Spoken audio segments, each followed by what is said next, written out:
Siulannya menggoda, tatapnya menusuk mata, tawanya memberangus malam. Itulah dia, si pria alay.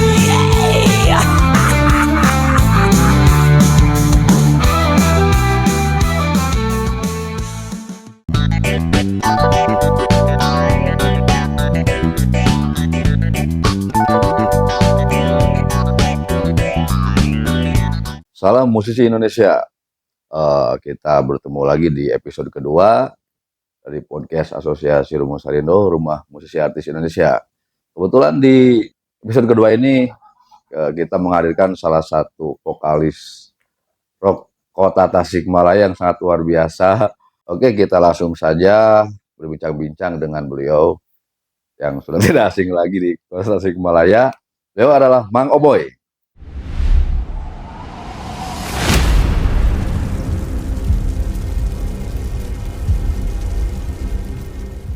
Mang Oboy, Wilujeng Semi Oboynya, tuh luar biasa nih, Mang Oboy ya. Jadi teman-teman ya, kita ini udah kurang lebih dulu Mang Oboy. Amal mana? Dulu Mang Oboy luar ini, biasa. Mang Oboy ini dulu satu apa ya, aktivitas dengan salah satu band. Nah, tapi udah lama banget lah ya. Nah akhirnya kita kemarin ketemu tuh di 4 tahun ke belakang. Ya kita bincang-bincang kemarin ya, alhamdulillah ternyata masih satu frekuensi tetap di musik kan gitu. Oke, Mang Oboy nih, sedikit saja ke Mang Oboy. Ini mah hanya sekedar kita bicara santai Mang Oboy ya. Menceritakan masa-masa Mang Oboy waktu band awal lah.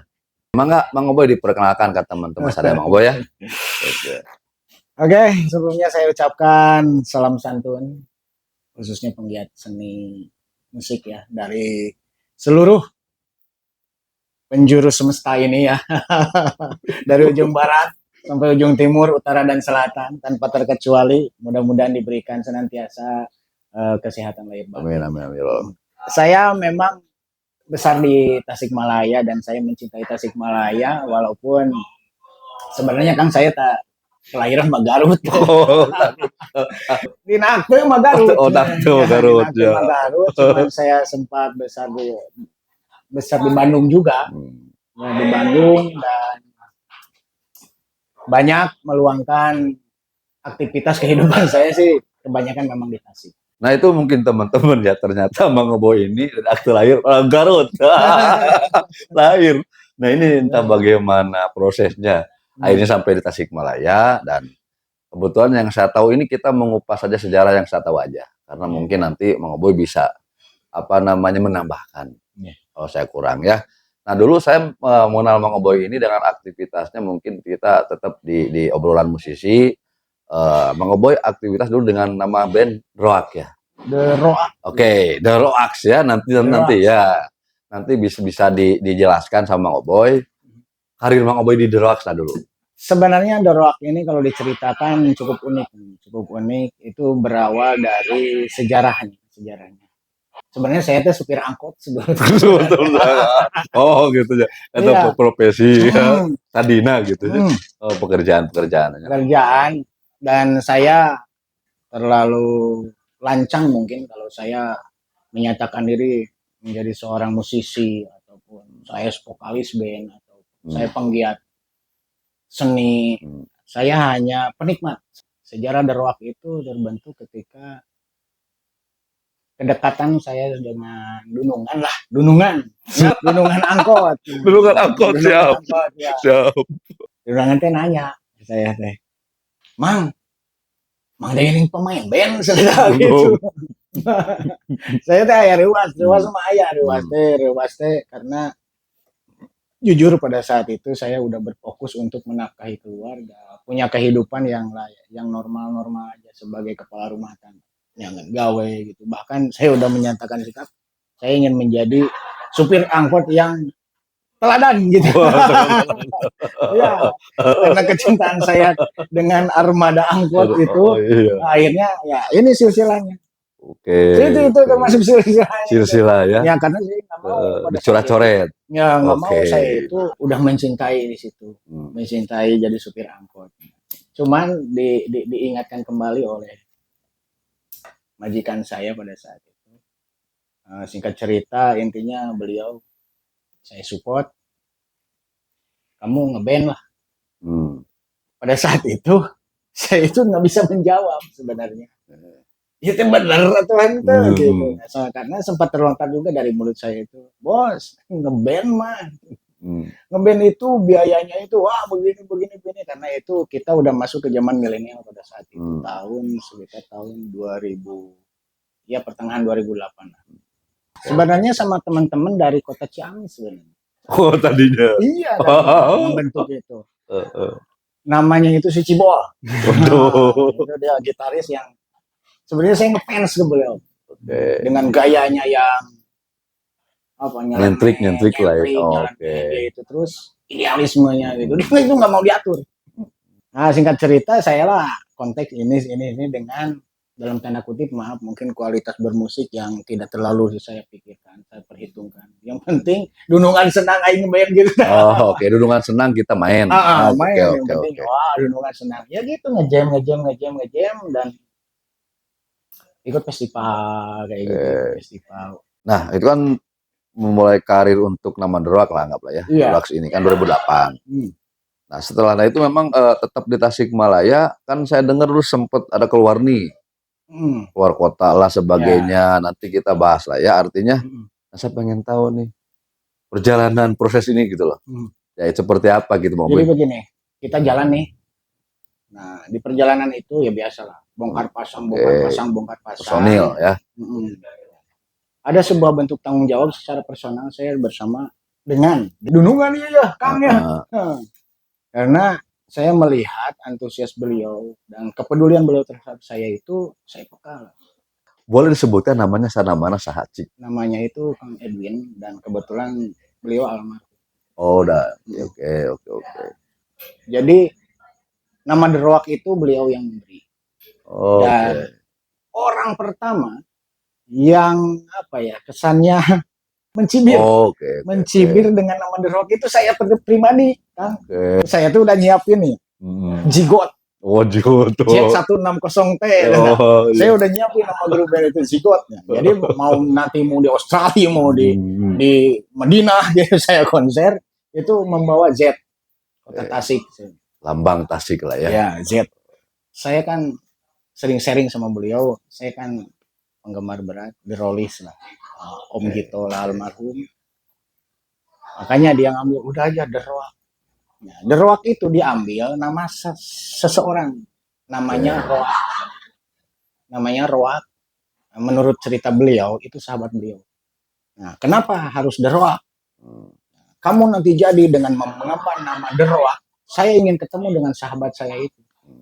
Jadi ketika mudah-mudahan beliau masih hidup, The Rock-nya booming, saya bisa ketemu dengan sahabat saya. Akhirnya naik Kang, saya tuh udah ini kumaha ada dunungannya. Siap bos. Ikut itu kecil lah ya. Saya mah jalan dan ekspektasi saya itu nggak punya cita-cita kemana sebenarnya.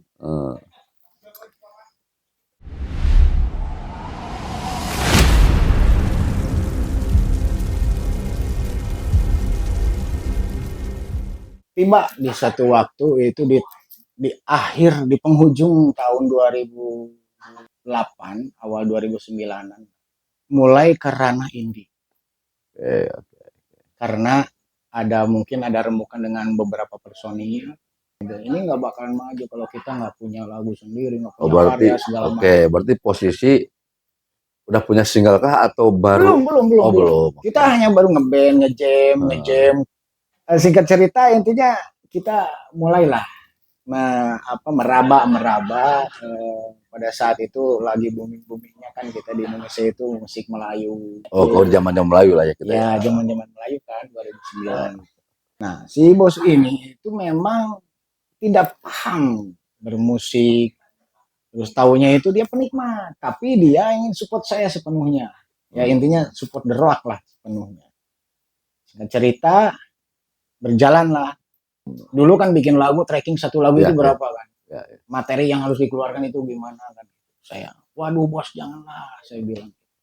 Ini uangnya segini-gini mahal. Wah, ada duit mah. Saya pikir ini bos angkot pada. Jujur saya agak-agak pesimis dengan finansial yang beliau dapat. Tapi setiap aktivitas terus progres yang akan dilalui itu beliau Ada. aya wes ya. Aya we Support gitu. aja sih. Aya bos, ieu teh kudu nyieun ulah dieu sih bos. Teh mau ada ke Belurung. Sampai yang dengan sahabat kita lah musisi Tasik juga. Cuman beliau udah senior.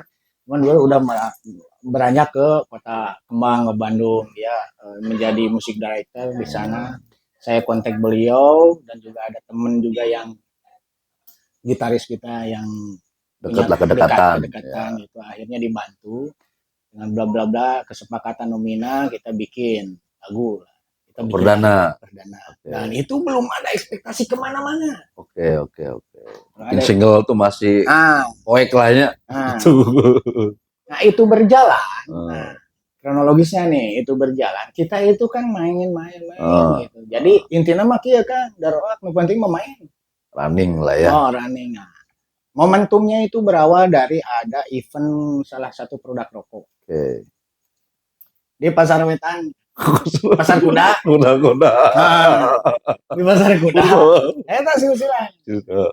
Mengawali itu. Nah, di Pasar Kuda. Pada saat itu saya itu maksa pengen main di situ. Karena bintang tamunya dari Bandung. Wah, semua sudah terkonsep, rundown acara udah ada. Cuman pada saat itu mungkin rezekinya darurat. Ketika ngerenyang ini putra daerah pengen itu. Intinya bla bla bla dikasih kesempatan cuman dua lagu. Dari awalnya satu lagu cuman jadi dua lagu. Itu di akhir kan. Oke. Di akhir mau break maghrib. Oke. Nggak ada yang nonton, sepi. Saya tuh pengen ekspektasi saya nu penting mah dunungan bunga aing main gitu. Wah, gaya diatur karena mobil. Kamu artis, saya menges disungkun ku si bos. Sampai naik. Bos, tuh kudu dibayar, penting main. Kurang dibayar sampai seperti itu. Berjalan lah. Nah, itulah momentum tabungan. Pada saat itu ternyata mulai ada skrup di situ. Ayah manajer area, nah didinya nonton saya. Oke, saat tidak langsung kita nggak tahu, tahu. Saya nggak tahu pada saat itu. Saat itu nggak tahu. Saya main di sana, nonton langsung, udah saya main lah 2 lagu. Nah, bawain lagu pada saat itu saya bawain lagu Led Zeppelin lah, rock and roll sama ya itu lagu yang Oek Kawin Lari itu. Gitu. Nah, single. Yang mau single. Karena udah Led Zeppelin dikasih kesempatan satu lagu ya udah kita sepakat pilih lagu itulah gitu ya. Kawin Lari. Karena mungkin pada saat itu nyeleneh kan ya lagu Kawin Lari kan seolah-olah pemberontakan kepada orang tua kan ya gitu. Sayurnya gitu. Mulai dari sorotan. Jadinya anjir gila karena walaupun 2 lagu saya aksi panggung full. Intinya beres lah di situ. Belum ada percikan apa-apa. Udah turun, udah pulang. Singkat cerita, perjalanannya waktu ke salah satu label itu kita tempuh. Dan intinya pada saat itu poin yang paling utama itu kita terbentur finansial karena harus ada biaya produksi dan segala macam kan. Yang ada kita harus berjalan ke sana. Naik ke label langsung lah kita ya. Nggak ada nggak bisa jemput bola kan. Udah zamannya kan. Terbentur finansial sekitar nominalnya kalau untuk saya itu wah gede lah ya. Iya gede. Simis juga. Dan saat itu tinggal satu langkah. Ada duit, oke. Ada duit sekitar itu. Tapi ada. Nah, ceritanya gini. Ketika uang itu ada, si bos ini kan ada kabar. Itu kan dari adiknya. Adiknya kebetulan salah satu pengacara di LBH yang lumayan cukup ternama di Jakarta. Dia yang pernah ngurusin Aquarius. Jadi ada link ke salah satu label. Ada kabar dari adiknya. Kebetulan beliau sedang dirawat di rumah sakit itu ada gimana? Kayak kristal ginjal gitu. Harus operasi. Beliau dapat kabar. Nelpon saya, kita ketemu di sana. Bos, bos kan lagi mau operasi, udah katanya. Singkat cerita ternyata dia pulang untuk memberikan kabar baik. Jeung gitaris orang ketemu di situnya. Nemongkeun duit Kang. Nih uang. Jadi kamu berangkat ke Jakarta. Wah benar bos, ini hari bos udah operasi, alhamdulillah udah. Jadi ternyata beliau itu menyempatkan diri, sebenarnya harus 2 kali dia operasi. Jadi ada operasi kedua. Nah, karena ingin mengabarkan ke saya, dia pulang dulu pakai bis. Oh, di jeda-jeda operasi kedua, melaju kedua, operasi Iya, kedua. kabur di rumah sakit. Oh, kabur. Beja, etan duit dari saya. Jangan diaya. Pokoknya kamu kudu jadi artis. Obos mah geus pikiran mah udah aja, obos mah sembuh. Saya mah kita merangkak aja lah.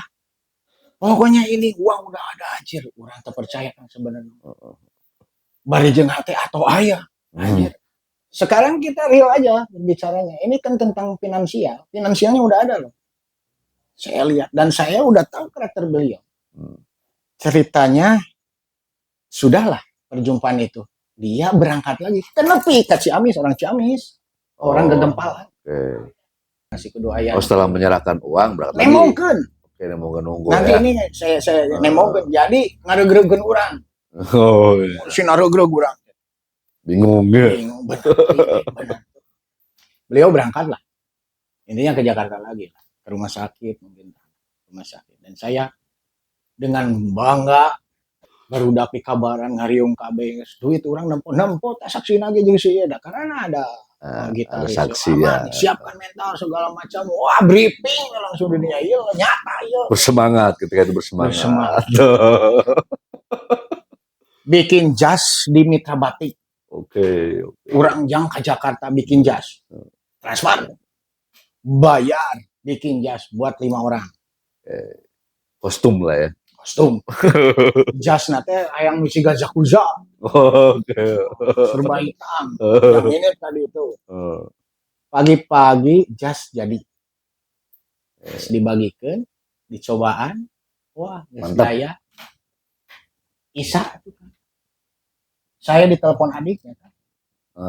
Pak Edwin, tolong dimaafkan segala dosa dan dosa.